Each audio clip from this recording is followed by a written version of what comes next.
Okay, another topic we'll cover this semester is statistics. And you may wonder, what does that have to do with 3D modeling?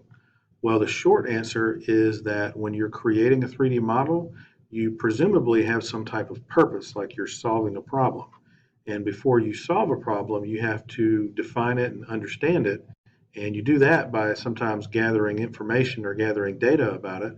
And analyzing the data is where statistics comes in. Okay? So if we gather information about a population and we want to look for trends or in the data or look at the statistical breakdown of it, sometimes we look at two different general things, the measures of the center and the measures of the spread. Okay. These terms are hopefully something you'll remember. Okay. Mean, median, and mode. Okay.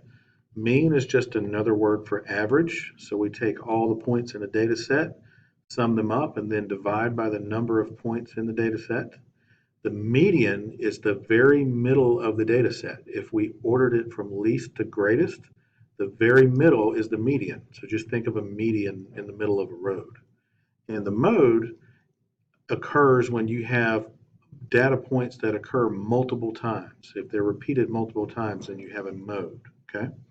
And sometimes data sets can include outliers like anomalies or maybe little errors or something like that.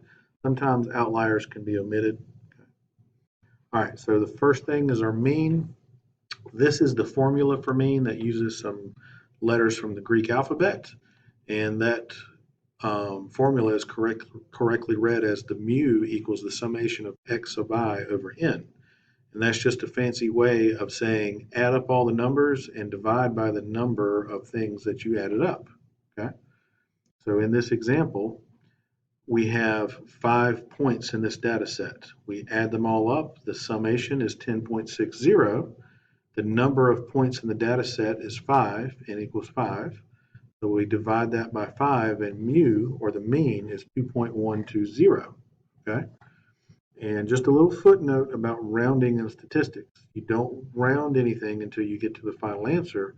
And when you do, you only round it to one more decimal place than the original data.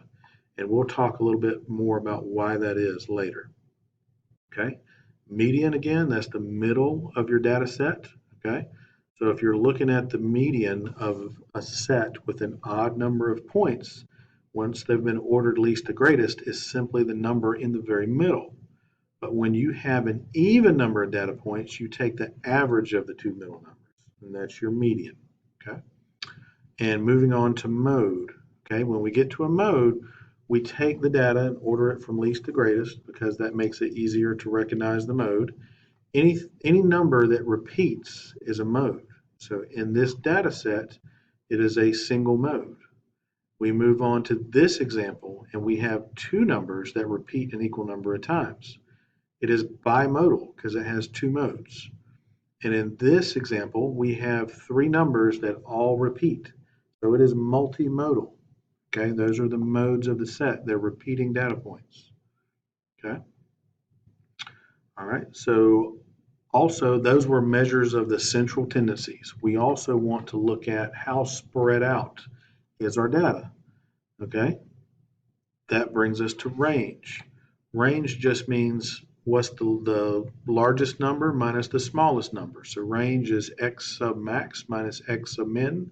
So that just means you take the biggest, subtract the smallest, and your range goes from point A to point B. Okay? So if I were measuring heights of people, and the shortest person is 5'1", and the tallest person is 6'1", then the range would be 1 foot. Okay? The ranges in height. Here's another example. You take the maximum number, subtract the minimum number, and your range is the difference. Okay?